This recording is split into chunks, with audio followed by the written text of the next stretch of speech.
오늘 묵상 시작하겠습니다. 오늘 잠들기 전 묵상 구조는요. 예레미야 42장 13절부터 22절까지 말씀입니다. 제가 읽고 전도사님, 홍규, 형제, 히라 이렇게 읽겠습니다. 그러나 만약 너희가 우리가 이 땅에 살지 않겠다라고 말하며 너희 하나님 여호와의 목소리에 순종하지 않고 아니다, 우리가 이집트 땅으로 가겠다. 그곳에서는 우리가 전쟁을 보거나 전쟁의 나팔 소리를 듣거나 빵에 줄이거나 하지 않을 것이니 우리가 그곳에 살겠다라고 말하면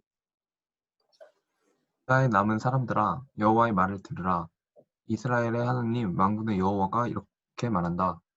만약 너희가 이집트로 가겠다고 결정하고 그곳에 가서 살면 너희가 두려워하는 칼이 그곳 이집트 땅에서 너희를 따라붙을 것이고 너희가 두려워하는 기근이 이집트까지 너희를 바싹 따라올 것이며 너희가 그곳에서 죽게 될 것이다. 이집트로 가서 그곳에서 살겠다고 결정한 모든 사람들은 칼과 기근과 전염병으로 죽게 될 것이다. 내가 그들에게 가져올 재앙에 살아남는 사람이나 피하는 사람이 없을 것이다. 이스라엘의 하나님 만군의 여호와께서 말씀하신다.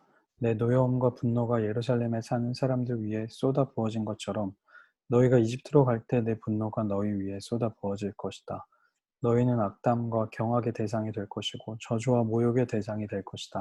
너희가 다시는 이곳을 볼 수 없을 것이다.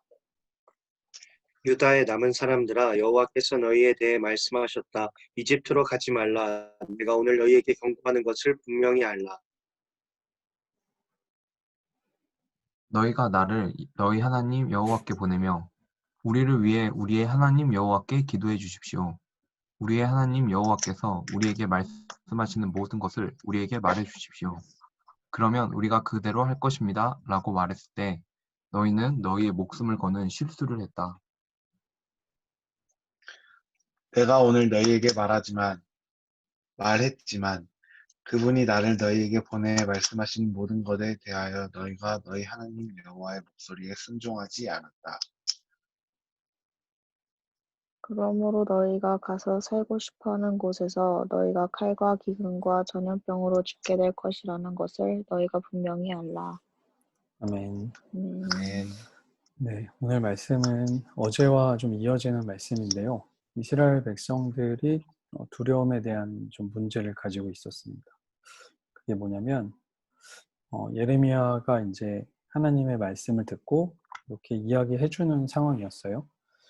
만약에 너희가 우리가 이 땅에 살지 않겠다라고 말하며, 그러니까 이 땅은 이제 이스라엘 땅이죠. 이스라엘은 지금 바벨론이 쳐들어와서 멸망했거든요. 바벨론이 포로로 다 데려갔어요. 그리고 이제 가난한 사람들과 이제 좀 부녀자들 몇 명만 거기 남겨둔 상황인데, 거기서 살라고 하니까 이게 사람들도 없고 여기 있으면 왠지 불안하고 두려워 이래서 여기 살지 말자라고 말하면서 하나님의 말씀에 순종하지 않고 우리가 이집트로 가자. 이집트는 우리를 좀 지켜줄 수 있다. 우리 같은 피난민들, 난민이죠. 난민들을 지켜주고 거기선 전쟁도 보지 않을 거고 굶주릴 일도 없다. 왜냐면 부유한 나라니까. 그렇게 말한다면 그러니까 이스라엘 이렇게 이야기하는 거 보면 이스라엘 사람들은 전쟁이나 혹은 굶주림에 대한 두려움을 좀 가지고 있었던 것 같아요. 그래서 바벨론을 두려워서 이집트로 피하려고 하는 겁니다. 그런데 어제 말씀에 42장 10절과 11절 어제 말씀 보면 만약에 너희가 이 땅에 머무르면 내가 너희를 세우고 무너뜨리지 않을 것이다. 내가 너희를 심고 너희를 뽑지 않을 거고 내가 너희에게 내린 재앙에 대해 내가 마음을 돌이킬 것이다. 그러니까 이스라엘 땅에 너네가 힘들겠지만 거기 있다면 하나님이 너네를 지킬 거다라고 이야기를 하셨거든요. 예레미야 선지자를 통해서. 그래서 너네가 두려워하는 왕을 두려워하지 말라. 그를 두려워하지 말고 내가 너희와 함께 할 거니까 다 포로로 끌려가고 남은 힘없는 너희들이지만 걱정하지 말아라라고 얘기를 하셨어요. 그런데 오늘 말씀으로 다시 돌아와 보면 두려움의 문제도 해결하신다는 거였죠. 하나님께서. 근데 오늘 말씀으로 다시 돌아와 보면 너네가 이집트로 가겠다고 결정하고 거기 가서 살면 어떻게 되냐면 너네가 두려워하고 있던 그 전쟁, 칼이 이집트 땅까지 쫓아올 것이다 라는 거예요. 너네가 두려워하는 굶주림이 이집트까지 너희네를 바짝 따라올 것이라는 거예요. 그리고 죽게 된다는 겁니다. 그러니까 예레미야가 전하는 하나님의 말씀은 뭐냐면 두려움은 장소가 바뀐다고 해결되는 문제가 아닌 거라는 거죠. 어떤 문제냐면 이제 누구를 신뢰하느냐, 내가 나의 능력을 신뢰하느냐의 문제인 것 같아요. 지금 우리가 이 코로나의 상황이 사실 되게 두렵잖아요. 그런데 이 코로나 때문에 우리의 신앙의 어떤 자세들이 많이 흔들릴 때가 있어요. 오늘 이제 같이 이렇게 잡목을 하거나 우리 지금 예배드리는 청년들은 중에는 그런 사람들은 없다고 저는 생각을 해요. 그런데 어떤 거냐면 코로나를 약간 핑계로 우리의 신앙의 바닥이 되게 드러나는 것 같더라고요. 제가 그렇더라고요. 제가 코로나를 핑계로 되게 나태해지고 코로나를 핑계로 좀 이래도 되겠지, 뭐 이렇게 살아도 되겠지, 예배에 좀 그냥 이렇게 해도 되겠지, 이게 있잖아요. 코로나 문제만이 아니에요. 코로나가 없어지고 또 무슨 사건이 터지면 또다시 그리고 우리가 두려워하고 불안해하는 모습 때문에 또 불안해하고 또 두려워하게 되거든요. 그러니까 뭐의 문제냐면 신뢰의 대상의 문제입니다.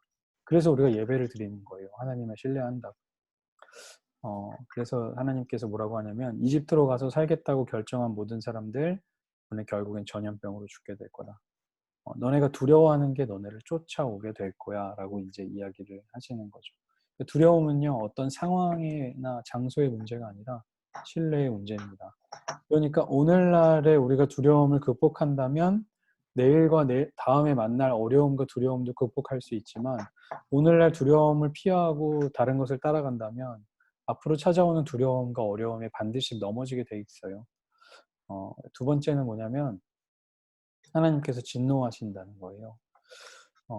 어떤 거냐면 하나님이 뭐라고 말씀하셨냐면 내 노여움과 분노가 예루살렘에 사는 사람들을 위해 쏟아 부어진 것처럼 하나님의 진노가 쏟아 부어져서 이 사람들이 다 포로로 끌려간 것처럼 너네가 이집트로 가면 내 분노가 거기까지 따라갈 거다.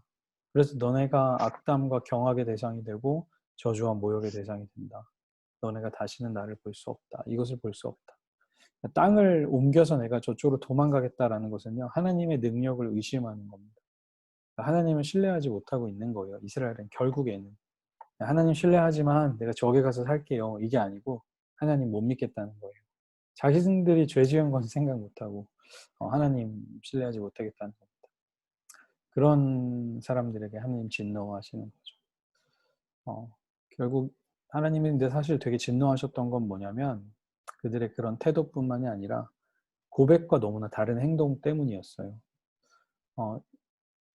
19절에 보니까 여호와께서 너희에게 말씀하셨다. 이집트로 가지 말라. 내가 오늘 너희에게 경고하는 것을 분명히 알라. 너희가 나를 너희 하나님 여호와께 보내며 우리를 위해 우리 하나님 여호와께 기도해 주십시오. 우리의 하나님 여호와께서 우리에게 말씀하시는 모든 것을 우리에게 말씀해 주십시오. 그러니까 그 이스라엘에 남아있던 소수의 사람들이 이런 이야기를 했거든요. 하나님께 우리를 위해 좀 기도해 주고 하나님이 말씀하는 걸 말해주면 우리가 그대로 하겠습니다. 라고 말을 했거든요. 근데 이 사람들이 이렇게 기도해 주시고 우리 순종하겠습니다라고 말은 했지만 행동할 마음이 없었어요. 사실은 없었어요. 그래서 예레미야가 그걸 파악하고 너희는 너희 목숨을 거는 실수를 했다는 거죠. 따른다는 고백은 했지만 행동으로 옮길 능력이 없었던 거죠. 이스라엘 백성들한테. 그래서 내가 오늘 너희에게 말했지만 그분이 나를 너희에게 보내 말씀하신 모든 것에 대해서 너희가 너희 하나님 여호와의 목소리에 순종하지 않았다. 너네가 말씀만 하시면 순종하겠습니다라고 했지만 실제로는 순종하지 않았다. 그래서 너네가 이 고백과 행동에 너무나 차이가 난다. 그래서 너네는 결국에는 죽게 될 거다라는 것을 이제 예레미야가 이야기하고 있는 말씀입니다. 말은 순종적이지만 행동은 바꿀 마음이 없는 것이 되게 우리의 모습과 같지 않아요? 직장생활 하면 아마 그렇게 되잖아요. 얼굴은 되게 웃으면서 막 상사한테 이렇게 하지만 속으로는 막 욕하고 막 그러지 않나요? 하나님께도 그렇죠. 되게 진실하게 예배하고 고백하는 것 같지만 기도라 서면 너무 금방 잊어버리는 게 우리의 모습인 것 같아요. 두려움의 문제 때문이었어요. 현실에 닥치는 두려움의 문제, 굶주릴까봐, 전쟁에서 패할까 봐, 또 질까 봐 진짜 하나님 죄송하지만 눈에 보이는 이집트, 애굽 땅에 좀 갈게요 라고 한 거죠. 그런데 문제는 뭐냐면 하나님이 진짜 화가 난 거는 이들이 하나님을 전혀 신뢰하지 않고 있었던 거예요. 전혀 믿지 않고 있었던 거예요. 그래서 고백은 하나님 따르겠다고 하지만 행동은 다른 행동하고 있는 모습에 하나님 분노하신 거죠. 우리에게 던지고 싶은 질문은요. 내가 하고 있는 고백과 찬양과 나의 행동의 간격은 얼마나 되는가? 우리에게 질문해보고 그 간격을 줄여나가는 우리가 되면 좋겠습니다. 두려움을 넘어서는 그 행동으로 나아가는 우리가 되기를 간절히 소망합니다. 네, 감사합니다. 기도하고 마치겠습니다. 하나님 감사합니다. 이스라엘 백성들이 현실에서 마주하는 두려움이 정말 컸습니다. 온 나라가 포로로 끌려가고 힘없고 연약한 사람들만 남아서 어디로 가야 할지 모르는 그런 어려움 가운데 있었습니다. 그때 하나님을 바라볼 수 있는 힘과 능력이 그들에게 없고 또 무너지고 옆에 가장 편해 보이는 나라로 가려고 했던 것이 이스라엘 백성들만의 모습이 아니고 오늘날을 살아가는 우리의 모습인 것을 깨닫게 하여 주심을 감사합니다. 하나님, 말씀을 통하여서 주님이 우리에게 전해주신 것처럼 우리가 하나님을 더 신뢰하며 살아가는 청년들 되게 하여 주옵소서. 하나님께서 말씀하신 것에 순종하고 또 우리의 고백과 행동이 또 항상 같은 모습으로 나아갈 수 있도록 주께서 인도하여 주옵소서. 감사드리며 예수님의 이름으로 기도합니다. 아멘. 수고하셨습니다. 네, 감사합니다. 감사합니다.